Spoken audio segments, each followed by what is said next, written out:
Boa noite, senhoras e senhores. Estamos aqui ao vivo, como sempre, às quintas-feiras, às 19 horas, para um papo maravilhoso. E hoje eu estou convidando Silvana Rocha, psicóloga, mestre na área de psicanálise, educadora educacional, psicóloga educacional e assessora pedagógica escolar. Eu vou ter o prazer de conversar com Silvana Rocha, colega de trabalho também, já trabalhamos juntas e fizemos excelentes parcerias. Eu estou convidando agora a Silvana para este momento.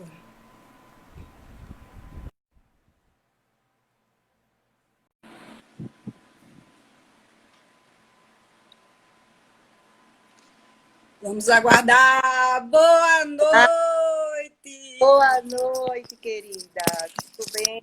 Prazer reencontrá-la.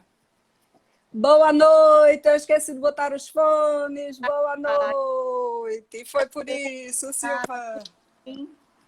Tudo bem, Silvana. Em primeiro lugar, deixa eu te parabenizar, que hoje eu vi nas tuas redes sociais que hoje você está fazendo 2 anos que defendeu sua tese de mestrado, não é, é? na Sua verdade, foi em 2014. Foram 6 anos, na verdade, já. Foi em 2014. Poxa vida, mas parabéns, Obrigada, gente. obrigada. Eu É uma estava sem o microfone. sonho profissional, né? Importante. Isso. O mestrado na área de psicanálise. Silvana fez esse trabalho maravilhoso na dissertação, focado para a família. Isso Por mesmo. isso, hoje a gente está falando sobre os adolescentes, Silvana, a E a semana toda. paixão, né? O mestrado é a abordagem que eu adoto como referência da minha escuta enquanto psicóloga, da minha intervenção psicológica é a psicanálise. Não é? E no mestrado eu escolhi a área de família, né? Por trabalhar na escola e na clínica e entender que a família estava nessa interface, tanto na clínica quanto na escola. A escuta e o acolhimento familiar é importante para que a gente possa compreender a criança e também o adolescente. Então, como área também de interesse minha, a adolescência, não é? O Mas, bom, Silvana, é o trabalho que você também faz na área de supervisão. E agora, grupo de estudo que estamos fazendo, estou fazendo com você. Gratidão também, né? Um grupo de estudo, gente, que Silvana também oferece para as pessoas que querem realmente levar a sério a questão da psicologia educacional. Então, fala um pouquinho para a gente, Silvana, desse grupo de estudo que você está fazendo. muito obrigada pela oportunidade. Também é outro sonho. Na verdade, enquanto psicóloga educacional, sempre tivemos muita carência de estudos, de pesquisas, de formações, não é? De cursos, né? Voltado para acolher essa área, né? Da psicologia, a área educacional. E lá atrás, quando eu comecei a atuar, eu senti essa dificuldade de encontrar formações, pós-graduações e tudo mais, até que um tempo eu pude ter esse amparo na Fafiri, que foi quem teve durante 3 anos uma especialização em psicologia educacional, mas que logo depois não foi, passou para psicologia da educação, intervenções psicológicas na educação e não mais teve nessa área educacional. E aí ficamos, né, nos apoiando nas supervisões, nas pessoas experientes da Pois é. área, inclusive produção de pesquisa também não é tão efetiva quanto em outras áreas da psicologia. Temos bastante Exatamente. área, Temos bastante na área da Grande educação, do né? Sul e São Paulo, exatamente, o pessoal de São Paulo e Rio Grande do Sul, que tem uma produção bastante significativa. E aí era um desejo meu poder juntar os psicólogos educacionais aqui do Recife, né? E poder conversar, dialogar, trocarmos experiências, né, sobre essa área. E a virtualidade, né, eu digo, né, o isolamento social, a pandemia, com tantas tristezas, com tantas fragilidades provocadas nas nossas famílias, na nossa condição humana, né, Isso. trouxe a condição de poder realizar um sonho. É aquilo, transformar o limão numa limonada. Né? Então, eu consegui fazer com que a gente pudesse se juntar, né, um grupo de psicólogas significativas, né, gostaria que depois esse grupo pudesse crescer, para dialogar, para a gente interagir, para a gente trocar experiência, para a gente estudar, pesquisar e aí poder fortalecer a categoria. A ideia é Isso mesmo, é a intenção e esse prazer de estar nesse primeiro grupo que você está fazendo, que eu sei que vai ter outros, né, porque os psicólogos educacionais estão precisando. Mas hoje, Silvana, a gente vai falar de adolescente, Silvana. Vamos quebrar essa barreira dos aborrecentes que tantos pais fazem. Eu não aguento mais. Realmente somos aborrecentes. Então, assim, como é que começa aí, Silvana, essa transformação da criança para o adolescente? Quando é que a gente pode dizer, estamos como um adolescente? Essa transformação. Primeiro a gente poder, eu gostaria de definir, né, no sentido de marcar um posicionamento da adolescência menos como uma etapa cronológica e mais como uma operação psíquica. Eu gostaria de poder desenvolver o nosso raciocínio, a adolescência como uma passagem, uma travessia, né? Uma transição para a vida adulta, não é? E não como uma etapa cronológica. Então, a gente entende que no momento da adolescência existe uma série de transformações, uma série biológicas, psicológicas, são transformações que marcam biologicamente, psicologicamente e socialmente o adolescente, né? E que marca essa passagem, essa transição, né? Para a vida adulta. Então, são várias operações psíquicas que acontecem nessa transição, nessa passagem, né? E que vai variar, né? Também de que adolescente estamos falando, né? No caso, a gente poder entender a adolescência também marcada pela questão da cultura, marcada pela questão do social, né? A gente vai ter uma características da periferia diferente das características da Avenida Boa Viagem, né? Existem uma série de outras questões, mas sim, um período de muitas mudanças, de muitas transformações, de muitas descobertas, não é? E aí existe um autor, Sérgio Ozella, que diz: não há nada natural e patológico, a adolescência social e histórica, né? Isso é uma concepção que se contrapõe a outras concepções trazidas pela psicanálise e outras possibilidades de olhar para os adolescentes, para as adolescências, a gente fala assim no plural, né? E principalmente as transformações físicas, né? Da saída da criança para essa etapa cronológica que todas as pessoas passam, tanto as meninas quanto os meninos, e eles se preparam psiquicamente e corporalmente sobre este momento.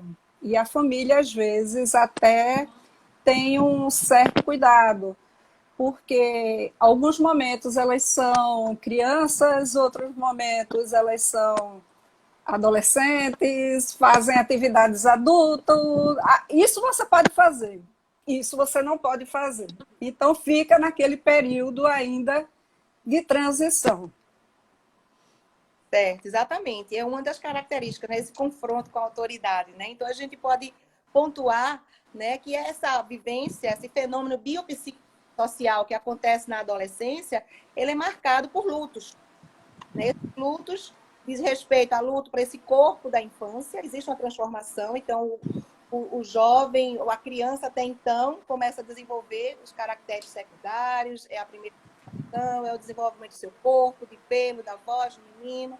Então, existe um luto para esse corpo infantil, né? E essa apropriação, né? Essa transformação desse corpo né? Desengonçado, às vezes, buscando esse corpo adulto. Há um luto pela identidade infantil, então, é aquela criança, né? Que tem uma relação passiva e dependente, mas é aquele jovem que quer ter uma independência, quer buscar esse espaço.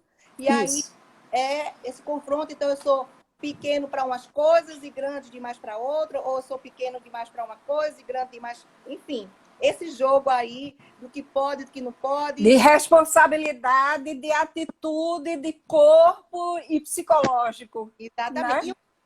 E um dos maiores lutos, que é esse que você traz, do conflito com a família, que é o luto pelos pais da infância. Né? Antes a gente tinha uma relação que era marcada por uma dependência, por uma passividade, e nesse momento o adolescente começa a querer se colocar, a querer discordar, a querer confrontar, porque isso faz parte, né? Então há uma, como diz, uma montanha russa aí em processo. A conquista do espaço dele, que ele quer ter ali, do diálogo, né, de transitar também ali na família como ser, de dizer, olha, eu também estou aqui.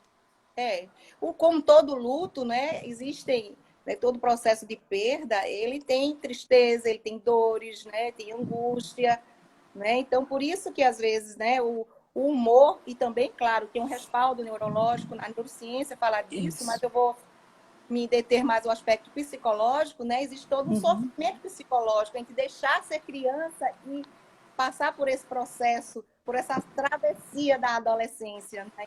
Tanto para o adolescente como para os pais. Então, Sim. um luto duplo.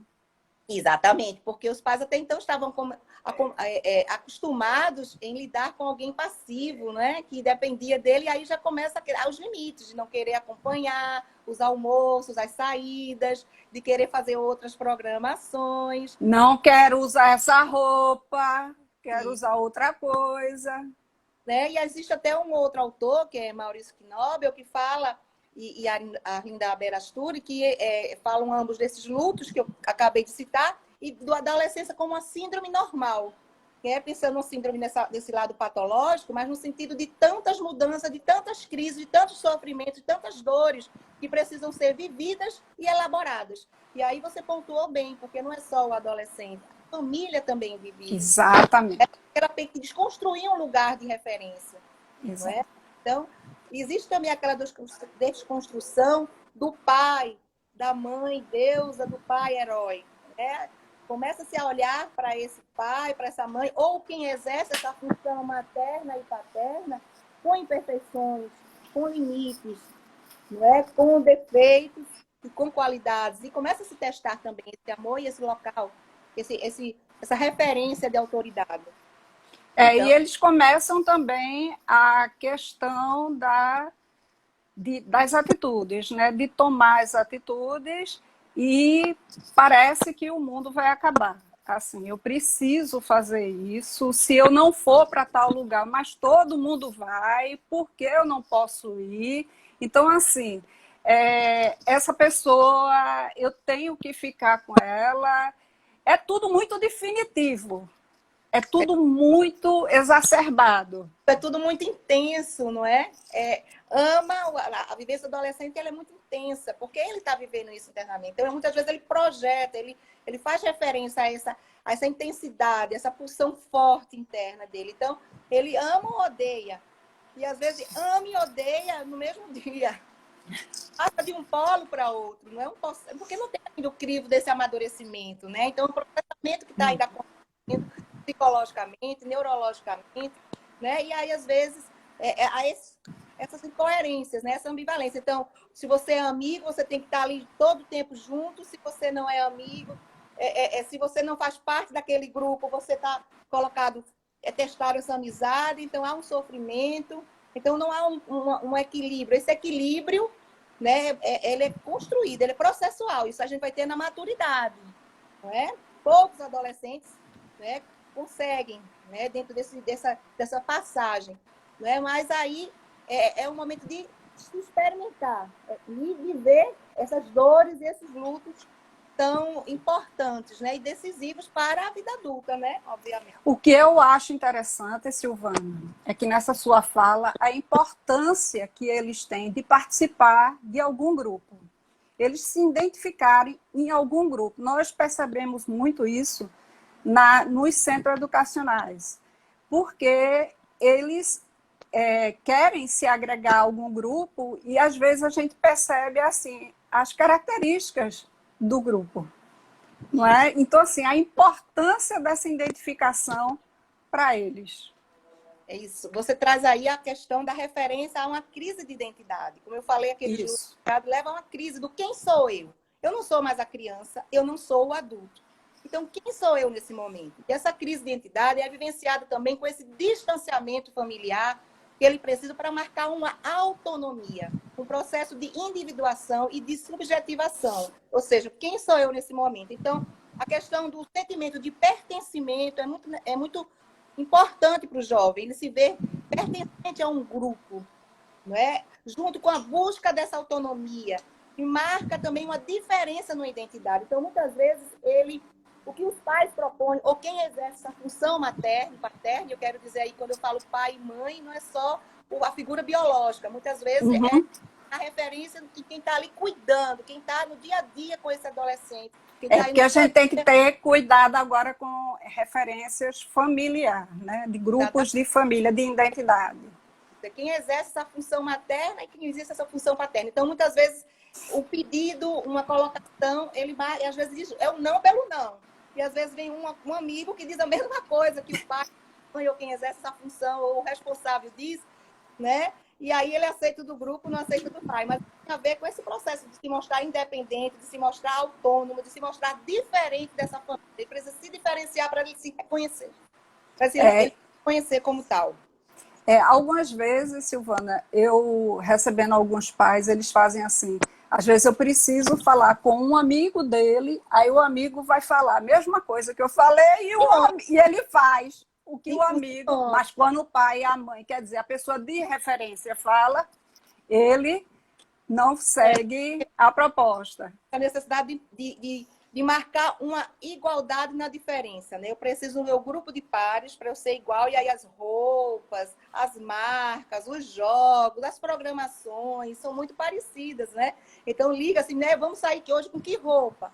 Né? Há um combinado ali, né? Que faz todo sentido para eles. Então, eu quero ser igual, eu quero pertencer, mesmo sabendo que sou diferente. Então, há algo que se marca nessa diferença, que é diferente desse olhar paterno, desse paterno, de quem cuida, né, para essa igualdade dentro do grupo. Cássia, eu separei uma música que eu queria ler, né? Não vou cantar, obviamente. Não sou Poxa, pensei que você ia cantar. Vou alejar a música. Não, pode falar. Mas é uma música que fala disso tudo que a gente conversou até agora. Eu queria ler, pode ser? Pois não, pois não. É uma música que, inclusive, já trabalhei com os adolescentes, né? Principalmente os adolescentes nas séries iniciais do fundamental. Faz muito sentido isso, que é uma música de Kel Smith, né? Que também é uma cantora que eles gostam bastante, que fala Era Uma Vez. E para mim essa música traduz tudo isso que a gente conversou agora, né? Então, até para depois, quem quiser ouvir essa música com essa escuta voltada para a adolescência, vale a pena. Diz assim: era uma vez, o dia que todo dia era bom. Delicioso gosto e o bom gosto das nuvens serem feitas de algodão. Dava para ser herói no mesmo dia em que escolhia ser vilão. E acabava tudo em lanche, um banho quente e talvez um arranhão. Era uma vez o dia que todo dia era bom. Só um minutinho aqui, deixa eu baixar. Que marca justamente essas referências que vão sendo desconstruídas, essas transformações que a gente está falando. É que a gente quer crescer e quando cresce quer voltar do início. Porque um joelho ralado dói bem menos que um coração partido. É que a gente quer crescer e quando cresce quer voltar do início. Porque um joelho ralado dói bem menos do que um coração partido. Então, lidar com o joelho ralado, que é uma referência ao brincar da criança, de cair e levantar, né? De chorar com aquela dor do joelho, é muito diferente, né? E é menos doloroso do que lidar depois com as dores do coração, com as dores da adolescência, não é? Linda música, eu conhecia, mas eu não tinha essa percepção da leitura. Adorei, Silvana, essa percepção. E uma coisa que eu lembro muito, assim, quando uma recordação pessoal, e eu vejo se repetindo hoje em dia, é a criança sair estar no processo de adolescência, e ele chegar e fazer assim, mas eu quero ir, todo mundo vai. Aí a mãe faz, você não é todo mundo, então você não vai. E eu disse, mas eu quero ir. Então, assim, sai de um extremo, exatamente, são altamente extremistas para esse processo. E os pais ficam numa falta de argumentação e de um diálogo que às vezes é impressionante, Silvana. Então, assim, eu queria te ouvir a respeito disso. Você não é todo mundo.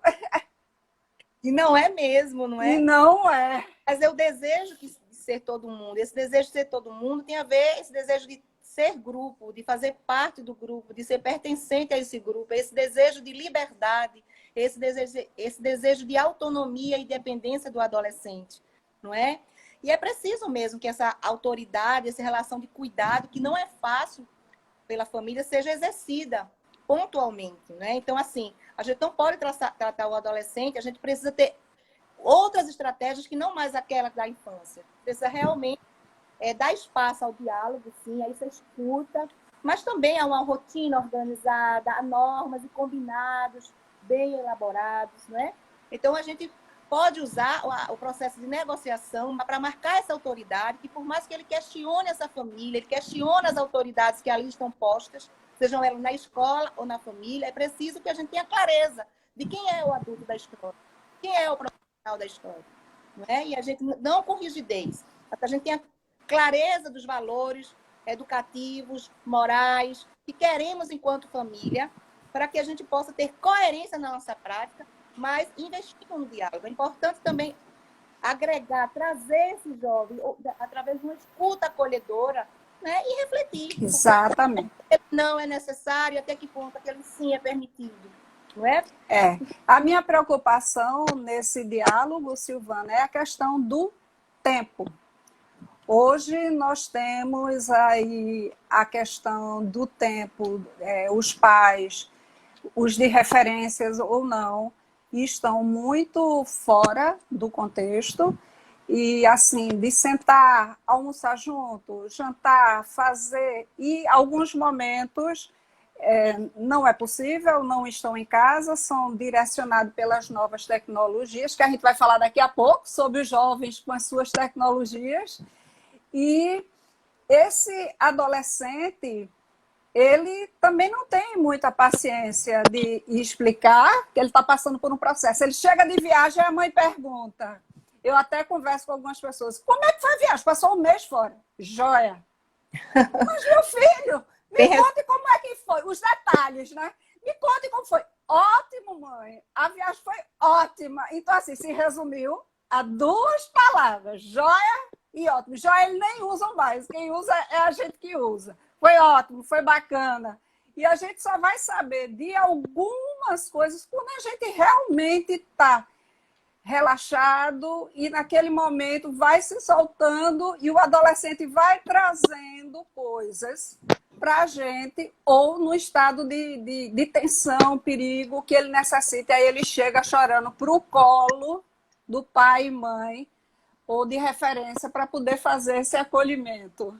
É complicado o diálogo na adolescência, né? Na verdade, esse diálogo, essa relação próxima, ela deve ser vir desde a infância, né? Muitas vezes a família quer buscar essa aproximação na adolescência, não é que fica impossível, fica mais difícil, Isso. né? Porque não é algo que foi construído, né? Não foi conquistado esse espaço. Então, quando você já vem com a conduta em casa de diálogo, de ter as refeições todo mundo junto, de priorizar algumas práticas em qual o pai e a mãe não abrem mão de quem cuida, não, o almoço de domingo, sei lá, o jantar de sábado, todo mundo esperar pelo menos uma refeição durante a semana para estar junto, para conversar, para saber como é que foi um dia, né? Você fala dessa questão da contemporaneidade do tempo, então que tempo dedicar aos nossos filhos, né? Que qualidade desse tempo. Né?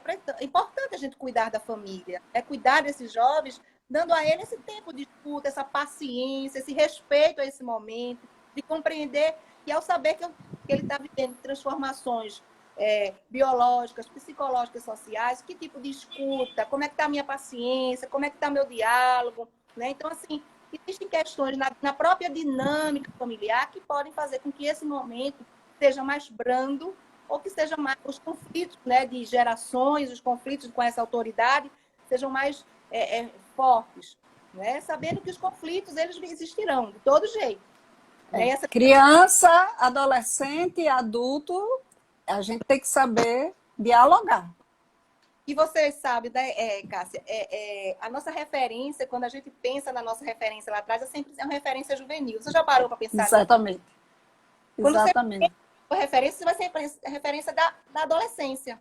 E Isso. principalmente da infância, é sempre mais do adolescente, de algum período da adolescência. Ele é um momento muito marcante, né? Digamos assim, uma travessia de muitas transformações, de muitas vivências interessantes, de autodescoberta, né? De experimentação do mundo, experimentação de si, não é?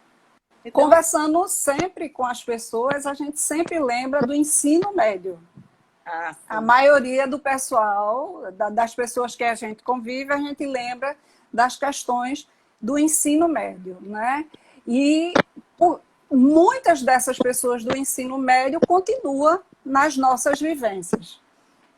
É isso mesmo, né? O ensino médio, ele sempre é marcante, porque geralmente é a, é a, é a festa de conclusão, são as viagens com mais liberdade, são os finais de semana, são os shows, as baladas, né? Então, são marcantes essas vivências, né?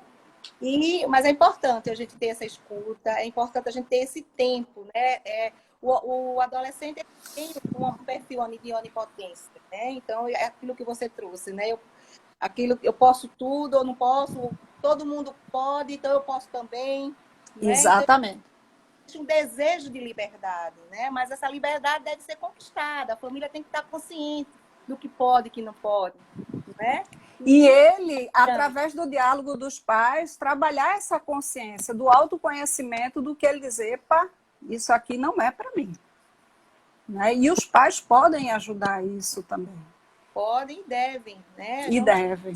Para o nosso adolescente, vamos olhar mais para os nossos filhos, para os nossos adolescentes, eles estão precisando dessa escuta. E agora, nesse momento de isolamento social, mais ainda, não é? Às vezes ficam ali com aulas remotas, né? O cantinho, é importante respeitar esse cantinho do estudo, criar esse cantinho do estudo, mas é importante também dar um limite de ter.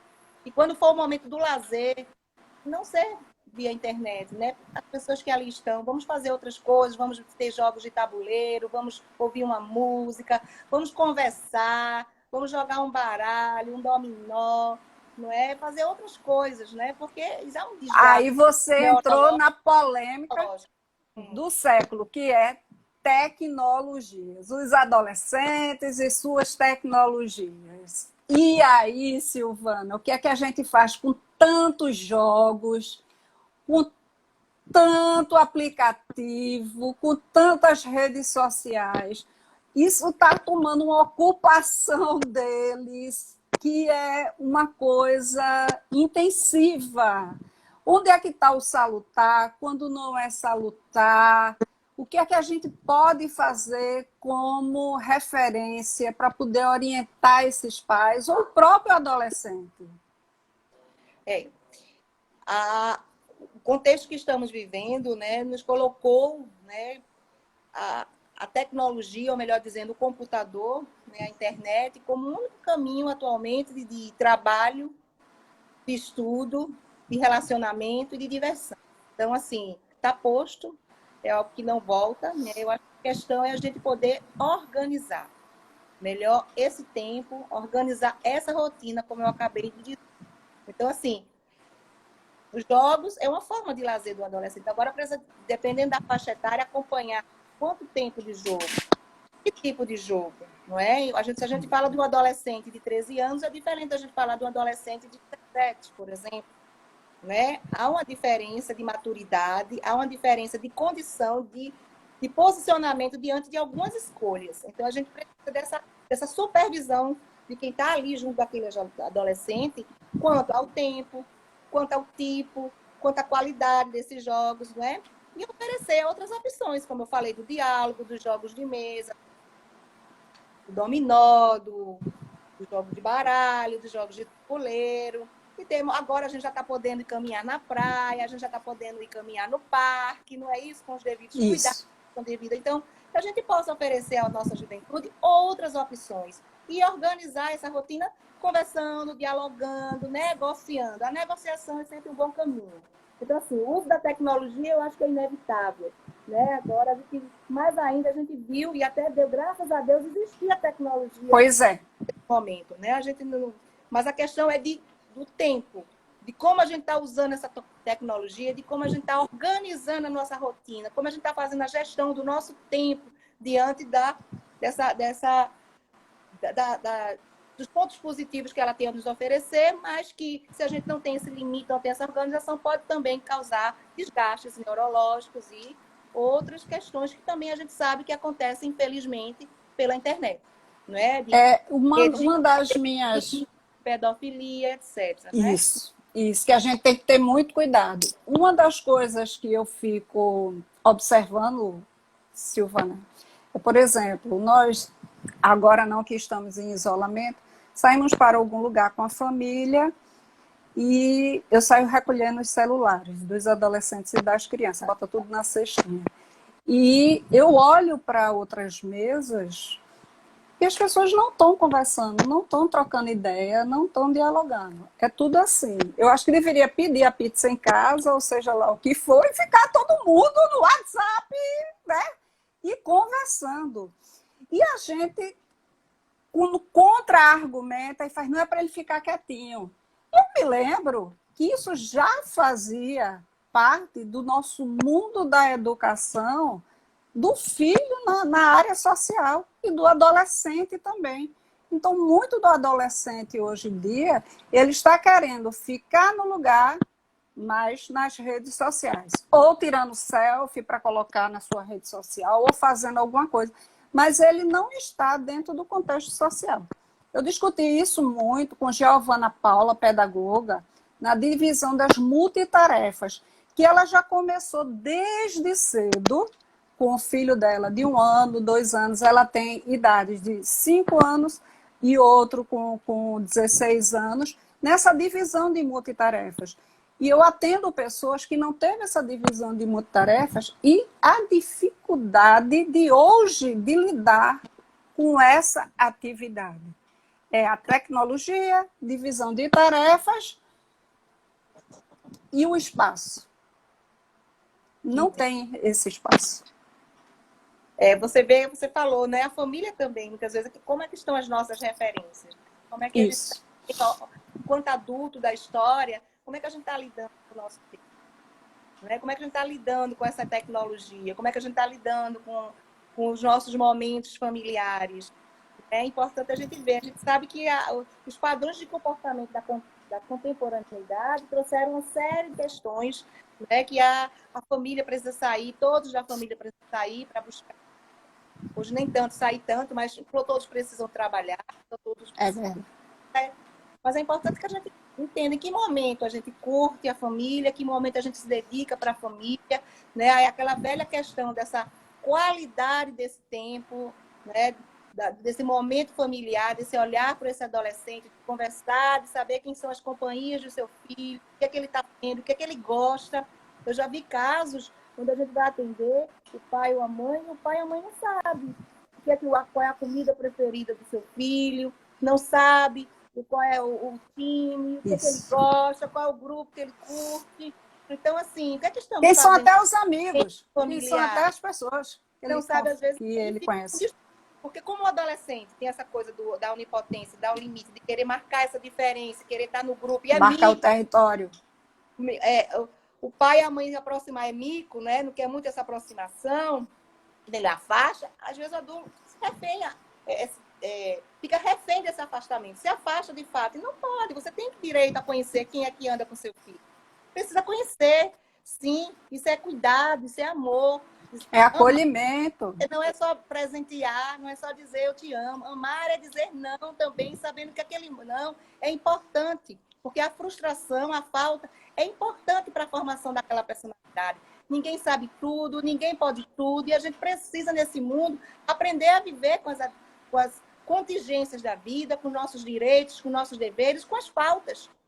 Com as faltas. E por isso que também a nossa adolescentes estão adoecendo, porque não sabem lidar com o não sabem lidar com a perda, estão fragilizados.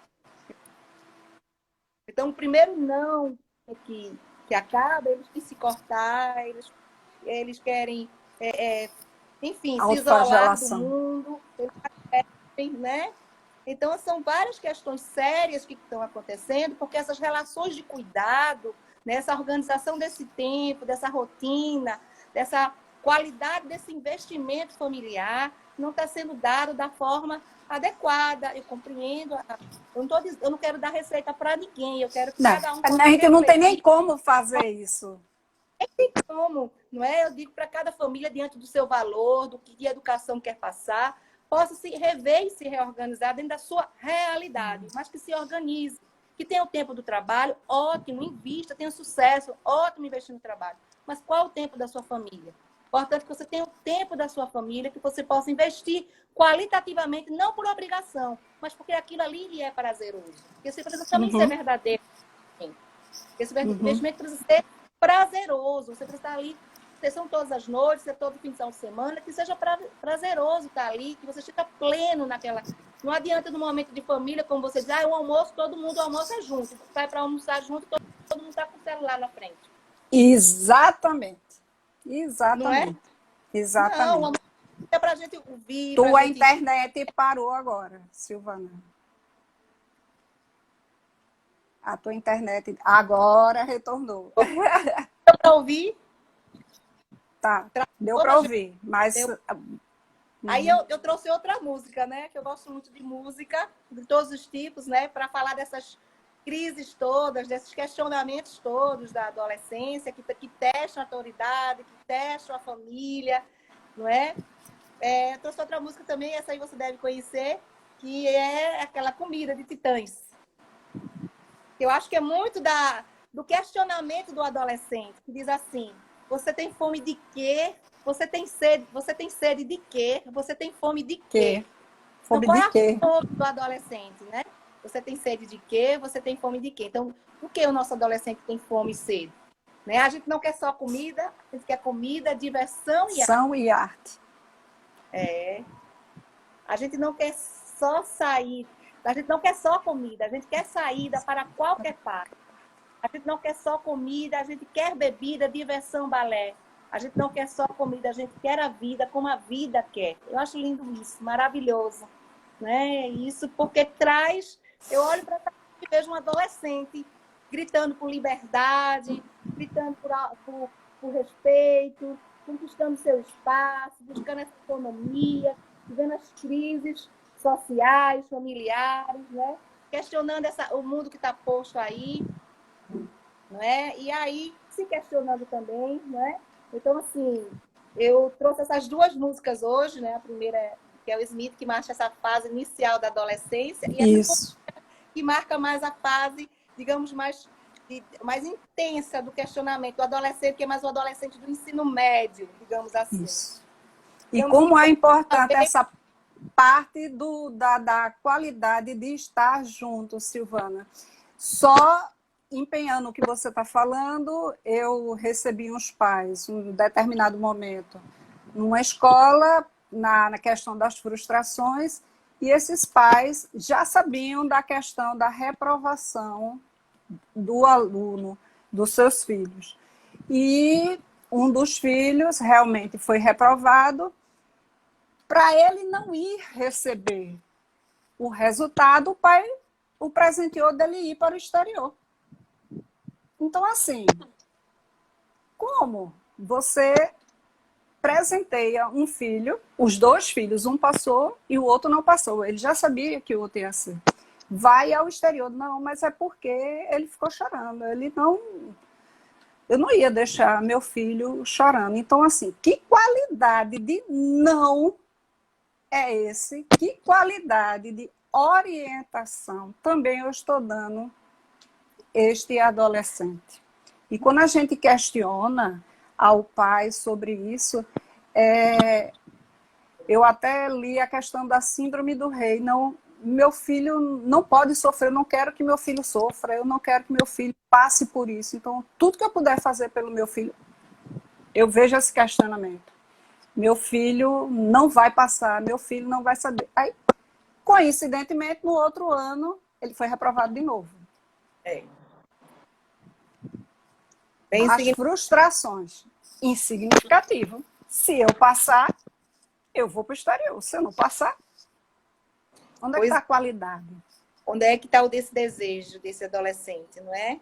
Se a família todo o tempo vem e supre, né? Antes mesmo que ele deseje, que ele possa merecer, né, esse presente, ele possa conquistar esse presente, ele precisa, sim, dar o conforto aos filhos, mas a gente precisa de algumas questões que ele possa desejar. Se ele não Que tem são mais fortes para a construção do psíquico e o dele. limite é necessário Isso. para a construção dessa subjetividade. É o que eu estava falando há pouco, de lidar Isso. com a situação. A gente precisa se constituir também na falta. Não é? O não, ele é estruturante. O não é um ato de... Né? Não é um não pelo não, nem um sim pelo não. Pelo não. É o não com a argumentação para dizer. E segurar o não, porque às vezes eles ficam testando a gente. Não, então eu vou pedir a meu pai, eu vou pedir a minha avó, eu vou pedir a não sei quem. Aí o não vira sim. E você tocou num assunto que foi do meu tema de mestrado, foi sobre a função da compensação nas relações familiares contemporâneas, que falam justamente dessas relações contemporâneas que são efêmeras, descartáveis, transitórias, não é? A contemporaneidade trouxe isso, competitivas, não é? Então, busca mais o ter do que o ser. E nessa falta de tempo, não é? Da família, de ser família, de viver família, de olhar para a família, né? Isso aí eu trago como ponto de reflexão, gente. Eu não estou criticando ninguém, mas trazendo ponto de reflexão como meu papel de psicóloga clínica e educacional é questionar esse tempo. E aí, às vezes, não tem tempo, não tem paciência, então gratifica, presenteia, ou então dá o celular para não me encher o saco. E aí, que consequências emocionais, que problemas emocionais outros a gente pode gerar para esse jovem na questão dele, do pertencimento social, no respeito às leis e às autoridades, e também na constituição dele enquanto sujeito, de suportar ou não. De suportar ele não passar, ou ele reprovar de ano, ou ele não passar no primeiro vestibular, ou ele receber o não do primeiro amor da vida dele, O enfim, emprego, ser chamado a atenção no emprego. Exatamente, no emprego, de ser demitido e tudo mais. Então, assim, para que mundo a gente está educando? Né? Para que mundo a gente está educando? Então, os pais, às vezes, no intuito de fazer, proporcionar aos filhos aquilo que eu não tive, né? Então, eu não tive. Exatamente. Ou porque não tenho tempo ou a paciência necessária, porque eu estou nessa competitividade, nesse trabalho incessante, né, diário. Então, eu vou presentear, eu vou gratificar, eu vou dar, não é? E aí eu vou tirando do meu filho, eu dou por amor e, sem querer, eu tiro dele a capacidade de conviver com o não, de desejar algo. E aí a gente vê muitas vezes o adolescente que não construir o desejo do dia a dia. Não consegue construir uma carreira, não consegue fazer uma escolha profissional, entendeu? Porque esse desejo está tamponado, está sem condição de existência, porque está deitado em berço esquerdo. Infelizmente. Pois é, que passa da superproteção, que tantos falam, não é? Essa construção que a gente discute e dialoga muito com os pais e de referência do que é o presentear, o dar, o merecimento, a meritocracia. E como está esse adolescente nesse merecimento? Não é? É só o de receber. E eu sou um banco, só pago, só dou. Eu só tenho essa referência. Né? E o referência gostoso do acolhimento, de estar junto. E agora, no isolamento, parece que Papai do Céu disse, espera aí, vamos juntar, que tá todo mundo muito separado, vamos juntar um tempinho aí. E está todo mundo conflitando, assim. Estamos tendo a oportunidade de nos conhecer. Prazer, sou pai, prazer, sou mãe. Vamos dividir as tarefas, vamos por conversar. Isso, né?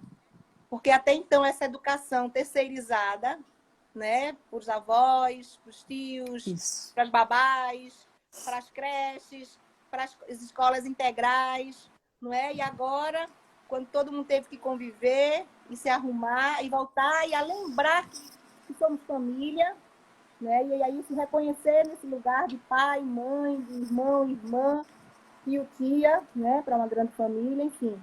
reconhecer aqueles que compõem essa família diariamente. Então, essa educação que era terceirizada, agora a gente teve que exercer uma maternidade e uma paternidade ativa. E quantos conflitos foram gerados, né? Então, quantos pais Exatamente.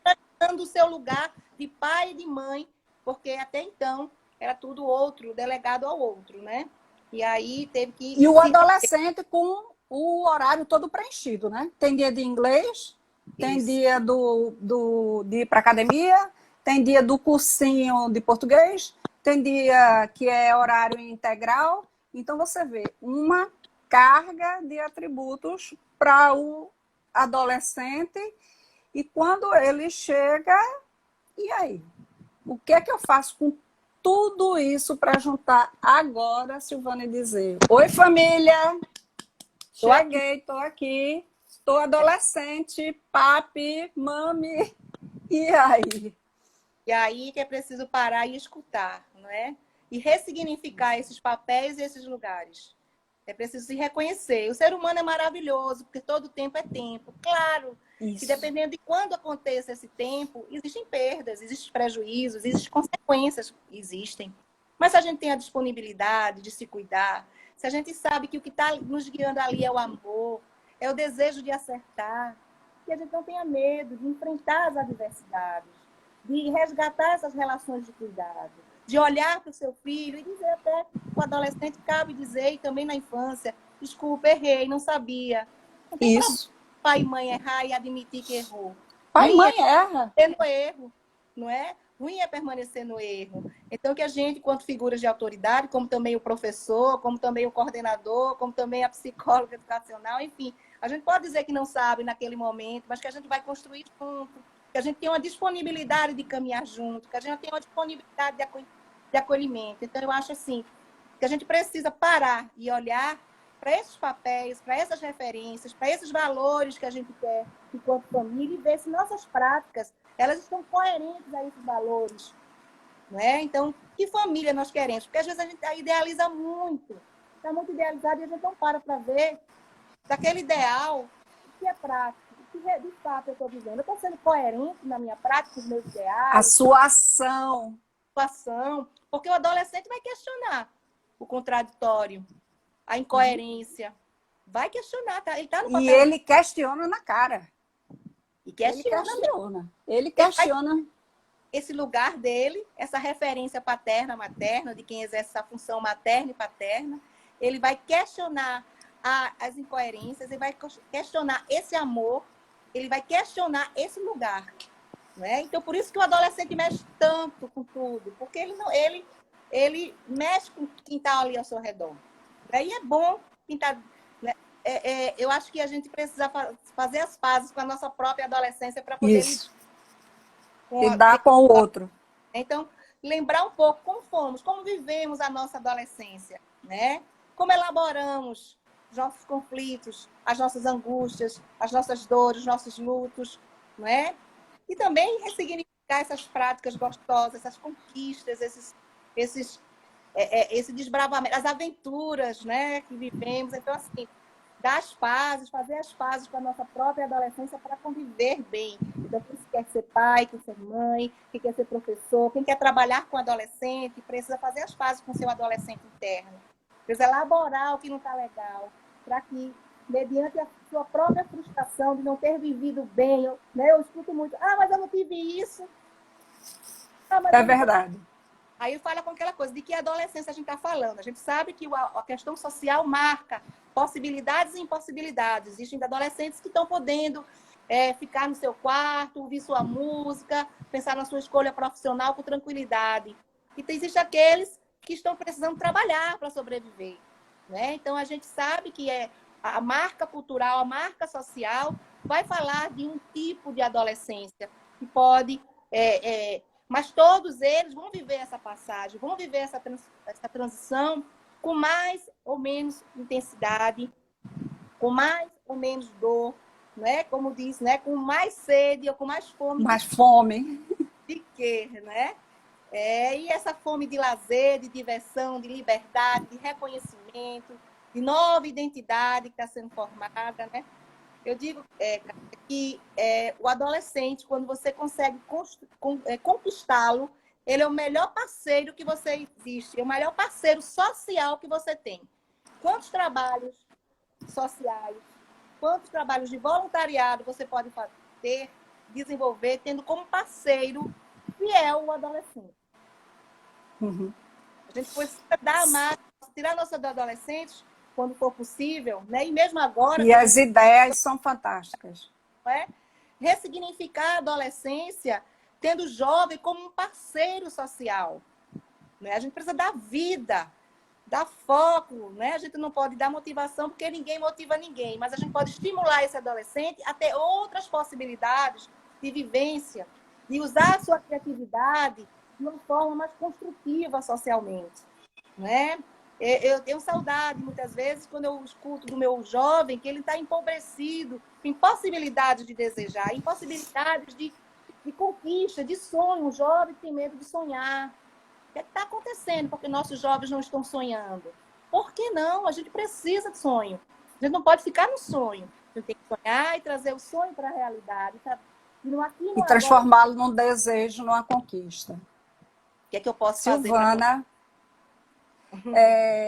foi um prazer, assim, nesse bate-papo maravilhoso. Pois é! Maravilhoso com você. Um abraço fraterno para você e para uma pessoa muito especial, que é menininha. Ela deve estar por aí. Mande um grande beijo. Obrigada, muito obrigada. Eu só queria agradecer pelo seu convite, não é? Para as pessoas que estão nos acompanhando, né, que a gente possa acreditar no amor, investir no diálogo, cuide do seu adolescente, converse com seu filho, escute, mesmo que seja um silêncio que ele tenha a dizer, está dizendo alguma coisa, mas olhe para ele. E dizer uma mensagem de Ana Bock. Fala mais devagar que está travando. Pode falar. Eu vou terminar, né? Dizendo uma mensagem de Ana Bock que diz assim: não há uma adolescência como possibilidade de ser. Há uma adolescência como significado social. Mas suas possibilidades de expressão são muitas. Eu quero falar dessas muitas adolescências, que a gente possa compreender o adolescente nessa multiplicidade de ser. Né? Para a gente não ter a generalização, porque a generalização ela é sempre injusta. Né? Que a gente possa olhar para cada adolescente na sua subjetividade e nas suas necessidades. Um abraço carinhoso. Muito obrigada Obrigada também, Silvana. A gente se encontra. Eu só queria terminar esse nosso bate-papo dizendo que na próxima quinta-feira continuamos aqui com uma pessoa maravilhosa que reinventou-se e que hoje é aniversário dela, que é Priscila Luna.